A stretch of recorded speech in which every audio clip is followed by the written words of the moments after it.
ക്രിസ്തുവിൽ സ്നേഹബഹുമാനപ്പെട്ട സിസ്റ്റേഴ്സ്, മാതാപിതാക്കന്മാരെ, സഹോദരി സഹോദരന്മാരെ, അകലങ്ങളിലും ഭവനങ്ങളിലും ആശുപത്രികളിലും ഇരുന്ന് ഈ ദിവ്യബലിയിൽ പങ്കുചേർന്ന് പ്രാർത്ഥിക്കുന്ന എൻ്റെ പ്രിയപ്പെട്ട ദൈവജനമേ, ഈ നല്ല ദിനത്തിൻ്റെ എല്ലാവിധ നന്മകളും പ്രാർത്ഥനകളും ഒത്തിരി സന്തോഷത്തോടെ സ്നേഹത്തോടെ നേരുകയാണ്.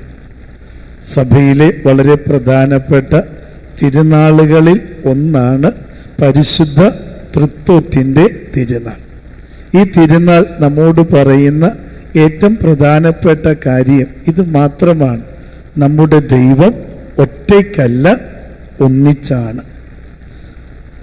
ദൈവത്തിൻ്റെ കരുത്തെന്ന് പറയുന്നത് ദൈവം കൂട്ടായ്മയാണ് എന്നുള്ളത് തന്നെയാണ്.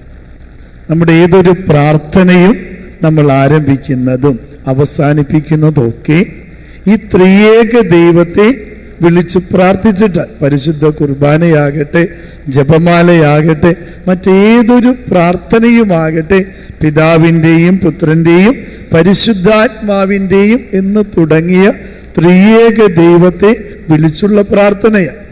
ഏതൊരു പ്രാർത്ഥനയുടെയും സമാപനം ഈ ത്രിയേക ദൈവത്തെ വിളിച്ചുള്ള ആശീർവാദം തന്നെയാണ്.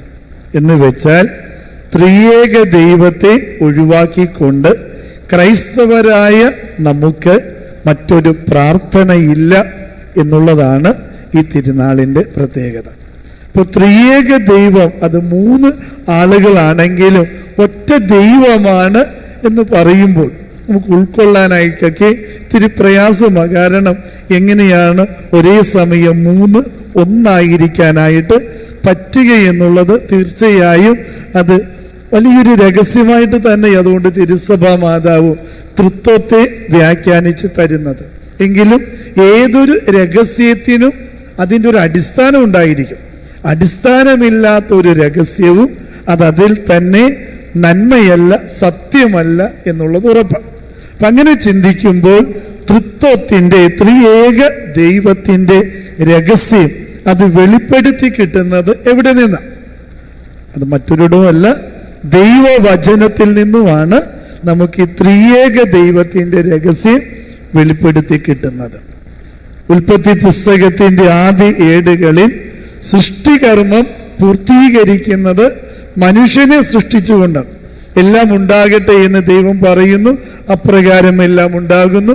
അങ്ങനെ 5 ദിവസത്തെ സൃഷ്ടികർമ്മം കഴിഞ്ഞ് സൃഷ്ടിയുടെ പൂർണ്ണതയായി മനുഷ്യനെ സൃഷ്ടിക്കുമ്പോൾ വചനം 1-ാം അധ്യായം 26-ാമത്തെ തിരുവചനത്തിൽ എടുത്തു പറയുന്ന ഒരു കാര്യമുണ്ട്. ദൈവം പറയാണ്, ഇനി നമുക്ക് നമ്മുടെ ഛായയിലും സാദൃശ്യത്തിലും മനുഷ്യനെ സൃഷ്ടിക്കാം.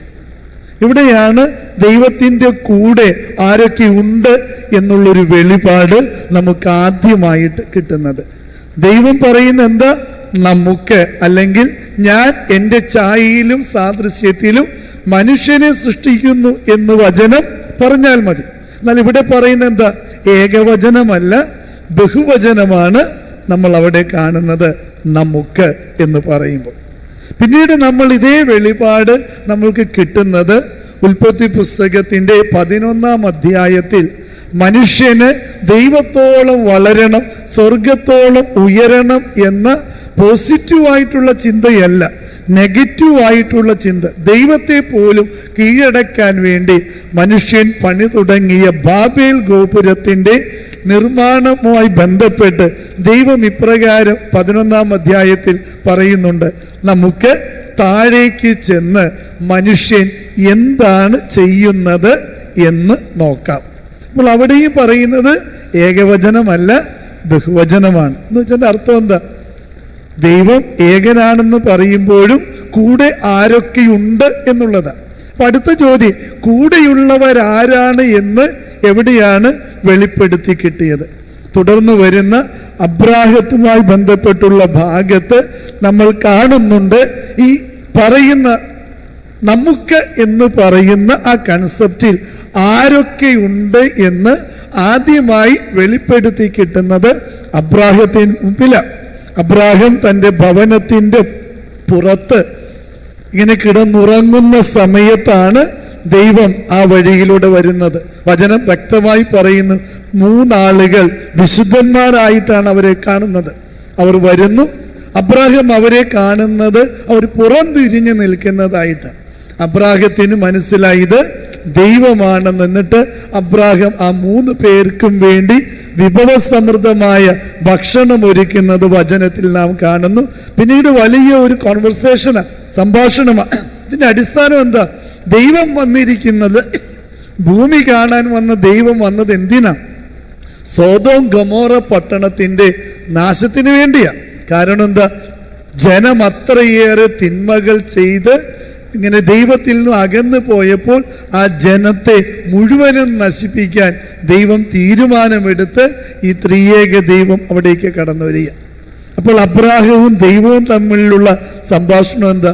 അബ്രാഹം ചോദിക്കുന്നുണ്ട്, ദൈവമേ, അവിടെ 50 നീതിമാന്മാരുണ്ടെങ്കിൽ അവരെ പ്രതി ആ പട്ടണത്തെ രക്ഷിച്ചുകൂടെ?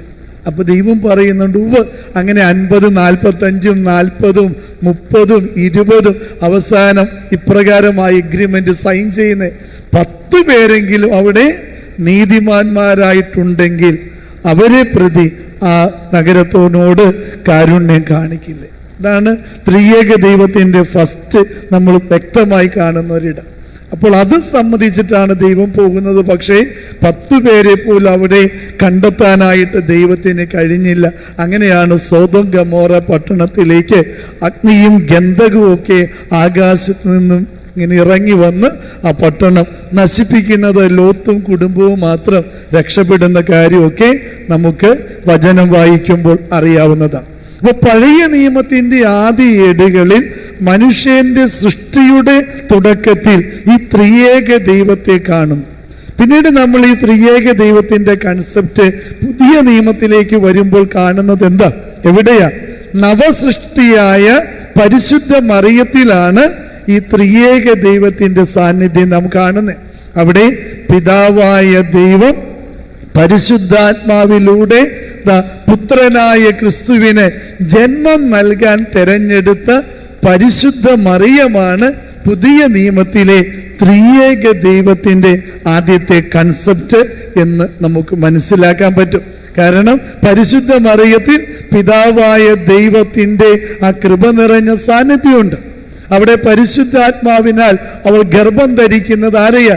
വചനമാംസമായ പുത്രനായ ക്രിസ്തുവിനെയാണ് എന്ന് നമുക്കറിയാം. എന്ന് വെച്ചാൽ ആദ്യത്തെ സൃഷ്ടിയായ ആദ്യ മനുഷ്യന്റെ സൃഷ്ടികർമ്മത്തിൽ ത്രിയേക ദൈവം എപ്രകാരം സന്നിഹിതനായിരുന്നോ അപ്രകാരം തന്നെ പുതിയ സൃഷ്ടിയായ നവസൃഷ്ടിയായ നമ്മെ വീണ്ടെടുക്കാൻ അവതരിച്ച പരിശുദ്ധ മറിയത്തിലും ത്രിയേക ദൈവത്തിന്റെ സാന്നിധ്യം നാം കാണുന്നുണ്ട്.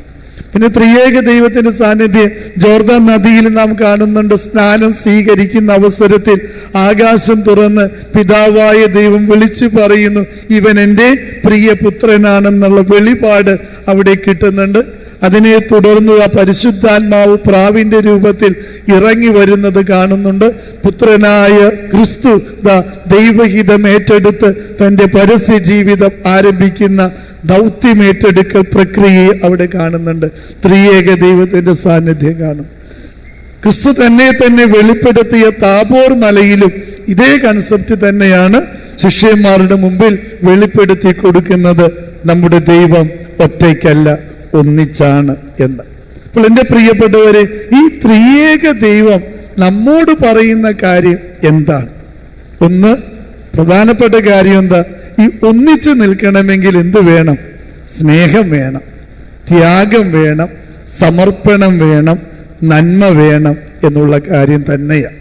ഈ സ്നേഹം അത് നഷ്ടപ്പെടുമ്പോൾ, കുറഞ്ഞു പോകുമ്പോഴാണ് വിഘടിച്ചു പോകുന്നതും ഭിന്നിച്ചു പോകുന്നതും എന്നുള്ളത് നമുക്കറിയാം. ഇപ്പൊ ത്രിയേക ദൈവത്തിന്റെ ആഴത്തിൽ നാം ധ്യാനിക്കുമ്പോൾ പിതാവായ ദൈവത്തോടുള്ള സ്നേഹത്തെ പ്രതിയ പുത്രനായ ക്രിസ്തു സ്വർഗത്തിന്റെ സൗഭാഗ്യം മുഴുവൻ വേണ്ട എന്ന് വയ്ക്കാൻ തയ്യാറായതില്ലേ? സ്വർഗത്തിന്റെ സകല മഹത്വത്തിലും പിതാവും പുത്രനും പരിശുദ്ധാത്മാവും ഒന്നായിരിക്കുമ്പോഴാണ് താൻ സൃഷ്ടിച്ച മനുഷ്യനെ വീണ്ടെടുക്കാൻ ഒരുവൻ സ്വർഗം വിട്ടിറങ്ങണം. ആര് പോകുമെന്ന പിതാവായ ദൈവത്തിന്റെ ചോദ്യത്തിന് പുത്രൻ നൽകിയ മറുപടിയാണ് പുത്രന്റെ, ക്രിസ്തുവിന്റെ, ദൈവത്തിന്റെ മനുഷ്യാവതാരം. എന്ന് വെച്ചാൽ എന്താ? സ്നേഹമുള്ളത് കൊണ്ടാണ് നഷ്ടപ്പെടുത്താൻ നമുക്ക് കഴിയണേ. അല്ലെങ്കിൽ കഴിയോ? സ്നേഹമില്ലാത്തടുത്ത് നമ്മളൊന്നും നഷ്ടപ്പെടുത്തൂല. ഇപ്പോൾ ഭർത്താവിൻ്റെ ഒരു കിഡ്നി, 2 കിഡ്നി ഡാമേജായി. ഭാര്യ സന്തോഷത്തോടെ വന്ന് പറയും, അച്ഛാ എൻ്റെ കിഡ്നി കൊടുക്കാൻ ഞാൻ തയ്യാറാ, ഇനിയും കുറെ പൈസ വേണം എന്ന് വെച്ചാൽ തൻ്റെ പകുതി ഇങ്ങനെ മുറിച്ചു കൊടുക്കാൻ ഒരു ഭാര്യയ്ക്ക് കഴിഞ്ഞു എന്ന് പറയുമ്പോൾ അതിൻ്റെ അർത്ഥം എന്താ? ഒറ്റ കാര്യമുള്ളൂ, സ്നേഹമുള്ളത് കൊണ്ടാണ് തൻ്റെ അവയവങ്ങളിൽ ഒന്ന് മുറിച്ചു കൊടുക്കാൻ അവൾക്ക് കഴിഞ്ഞത് എന്ന് തന്നെയാണ്. ഇതുപോലെയാ പിതാവായ ദൈവം തൻ്റെ മകനെ ചങ്കിനോട് ചേർത്ത് വെച്ചതിനെ ഇങ്ങനെ പറിച്ചെടുത്ത് നൽകിയത് എന്തിൻ്റെ പേരിലാ? സ്നേഹത്തെ പ്രതി മാത്രമാണ്. ആ പുത്രനായ ക്രിസ്തു കുരിശിലേക്ക് നടന്നു കയറിയതും എന്തിനു വേണ്ടിയാ? പിതാവിന് കൊടുത്ത വാഗ്ദാനത്തിന്റെ പൂർത്തീകരണമാണ്. പിതാവ് എന്താ പറഞ്ഞേ? ഈ മക്കളെ രക്ഷിക്കണം, അതിന് നീ എന്ത് ചെയ്യണം? നിന്റെ പ്രാണൻ കൊടുക്കാൻ തയ്യാറാകണം. പ്രാണൻ കൊടുക്കാൻ തയ്യാറായവൻ കുരിശിലേക്ക് നടന്നു കയറി കുരിശിൽ ഇങ്ങനെ പ്രാണൻ വെടിയുന്നതിന് മുമ്പ് ലോകത്തോടും പിതാവായ ദൈവത്തെ നോക്കിക്കൊണ്ട് വിളിച്ചു പറഞ്ഞ ഒറ്റ കാര്യമാ, പിതാവേ എല്ലാം പൂർത്തിയായി. എന്ന് വെച്ചാൽ എന്താ?